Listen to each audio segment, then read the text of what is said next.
Hello everyone, welcome to Legal Code. I'm Advocate Neeraj, and today we are going to discuss the previous year question paper of All India Bar Examination 2021.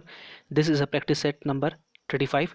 I have already uploaded the practice set up to 34. I request you all to visit the playlist and watch all the videos. So let's start. The first question is, which of the following is not included in the definition of cattle under the Indian Forest Act 1927? तो इसका answer है आपका सी kitten. Next. The provision of the Arbitration and Conciliation Act 1996 have to be interpreted being uninfluenced by the principle underlying the 1940 Act.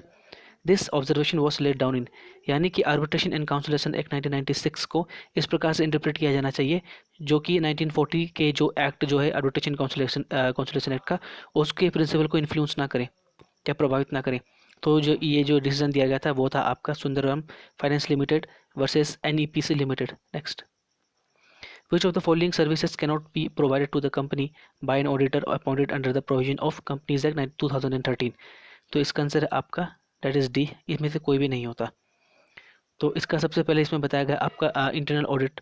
तो internal audit का मतलब होता है कि इस प्रकार की एक्टिविटी जो किसी भी ऑर्गेनाइजेशन को या फिर किसी भी कंपनी के इम्प्रूव करता हो या उसको इस प्रकार से डिज़ाइन किया जाता है जिससे उस कंपनी के ऑर्गेनाइजेशन को उसमें वैल्यू एड होता है. अब हम बात करते हैं जैसे कि एक्चुअल सर्विसेज की. तो ये एक प्रकार का तरीका होता है जिससे किसी भी कंपनी को जो कि रिस्क इम्पैक्ट की बात करते हैं उसमें जो फाइनेंशियल इम्पैक्ट की बात करते हैं उसको एसेस करता है, उसको डिटरमाइन करता है, उसके ऊपर प्लान करता है. जब हम बात करते हैं मैनेजरल सर्विसेज की, इसके अंदर आता है कि मैनेजमेंट को हैंडल करना और इनके अफेयर्स को हैंडल करना. सो the answer will B D. Next. Wild life protection act 1972 के तहत कोई भी व्यक्ति जो जू में किसी जानवर को चिढ़ाता है या उसको किसी प्रकार से टीज करता है तो उसके जो सज़ा होती है वो होती है 6 महीने plus fine. So answer will B D. The entry on the forest and protection of wild animals and birds was move from. तो इसको किसे मूव किया गया? तो ये था आपका स्टेट लिस्ट से कॉन्करेंट लिस्ट में डाला गया था by the 42 amendment of the Indian constitution. Next. ड्राइड डेस जिनस यानी कि लॉ ऑफ नेशन 1758 में इस पुस्तक को किसने लिखी थी? तो इसका आंसर आपका भी एम्ब्रिश डी वेटल. Next. To establish section number 34. तो इसके लिए क्या होता है कि common intention must be proof यानी कि कॉमन इंटेंशन को प्रूफ करना ही पड़ेगा. But not over act is required to be proof यानी कि केवल कॉमन इंटेंशन को प्रूफ करना पड़ता है. उस कॉमन इंटेंशन के आधार पर अगर उन्होंने किसी एक्ट को कर दिया है तो ये उसको प्रूव करने की जरूरत नहीं है. You just have to simply proof that there is a kind of a common intention. Next. Under the provisions of the Industrial Dispute Act 1947, the appropriate government can by order in writing. तो यानी कि industrial dispute act 1947 के प्रावधान के तहत जो सरकार होती है अप्रोप्रिएट गवर्नमेंट यानी कि नियोजित सरकार जो होती है इनमें से कौन सा आदेश को दे सकती है लिखित में? तो इसका आंसर ये है यानी कि वो उस मामले को बोर्ड को दे सकती है जो कि उन मामलों को रिजॉल्व करेगा और उनके बीच को जो डिस्प्यूट है उनको सेटल करेगा या फिर इसके संबंध में न्यायालय को भी दिया जा सकता है ताकि उसके संदर्भ में इंक्वायरी किया जा सके. तो इसका आंसर है C. Next. Which of the following statement is true for the loss of confidence by management in the workman? तो इसका आंसर है सी.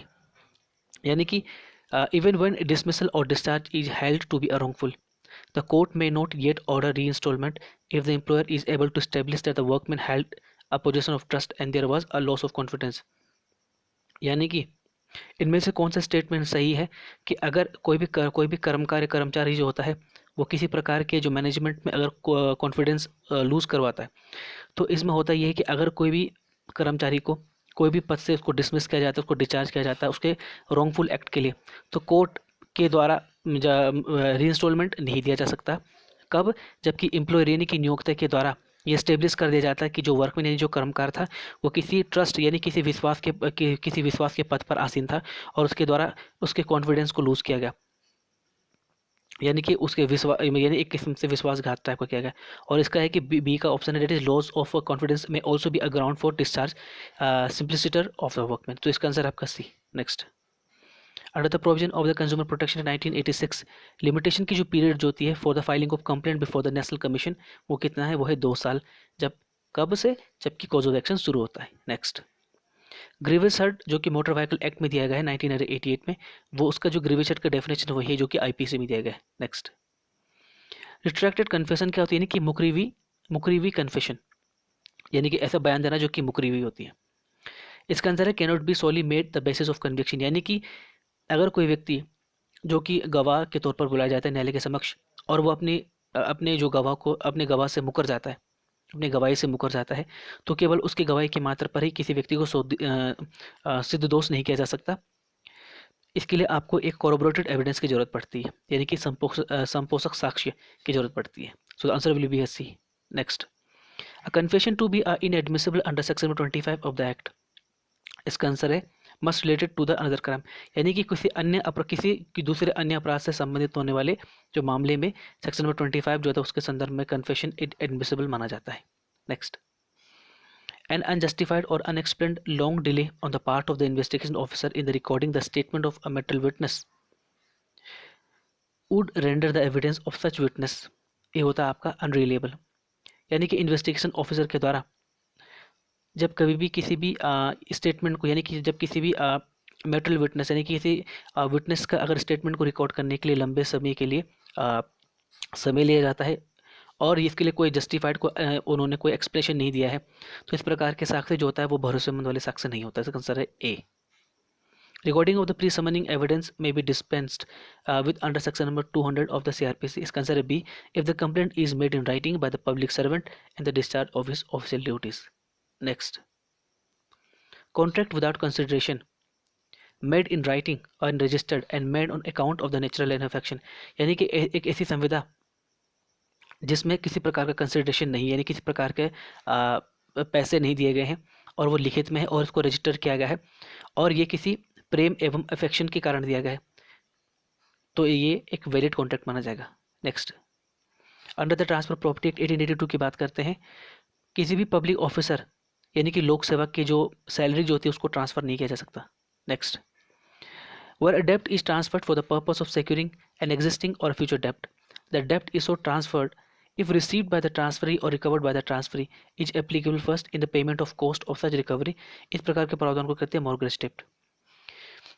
तो जो ये मॉर्गेज डेप्ट क्या होता है कि इसमें किसी इंटरेस्ट को ट्रांसफ़र किया जाता है, किसी हित को ट्रांसफ़र किया जाता है और किसी स्पेसिफिक इमूवेबल प्रॉपर्टी के लिए किया जाता है, जिसका पर्पस जिसका जो मेन पर्पस होता है कि जो कि पैसे का जो पेमेंट होता है वो सिक्योर किया जा सके एडवांस में, या जो भी लोन होता है उसको एडवांस में सेव किया जा सके, या फिर किसी एग्जिस्टिंग या फ्यूचर डेप्ट को लिए ये किया जा सके, तो इसको कहते हैं मॉर्गेज डेप्ट। गिफ्ट की बात करते हैं तो गिफ्ट क्या होता है, इसमें कोई भी ऐसा मूवेबल या इमूवेबल प्रॉपर्टी को ट्रांसफ़र करना जो कि स्वैच्छिक होना चाहिए और बिना किसी कंसिडरेशन का होना चाहिए। और जब हम बात करते हैं आपका लीज की बात करते हैं तो इसमें कहते हैं transfer of interest for the fix period of time without transferring a ownership. So इसका आंसर है आपका A. A suit under the section number 6 of the specific relief act can be brought by, कौन कर सकता है, अटेनेंट holding over, यानी कि एक ऐसा किराएदार जो किसी लंबी अवधि के लिए रहता है, यानी जिसके कब्जे में उस मकान मालिक का जो घर है या कोई भी ऐसी उसकी संपत्ति है उसके कब्जे के अंडर में आता है। Next, injection can not be granted in the suit, किस पे, जिसमें स्पेसिफिक परफॉर्मेंस लागू नहीं किया जा सकता या जिसको कानून के द्वारा इसको लागू नहीं करा जा सकता, तो उसको उस पर इंजेक्शन लागू नहीं किया जा सकता। Next, so thank you for your precious time, so keep watching, keep learning.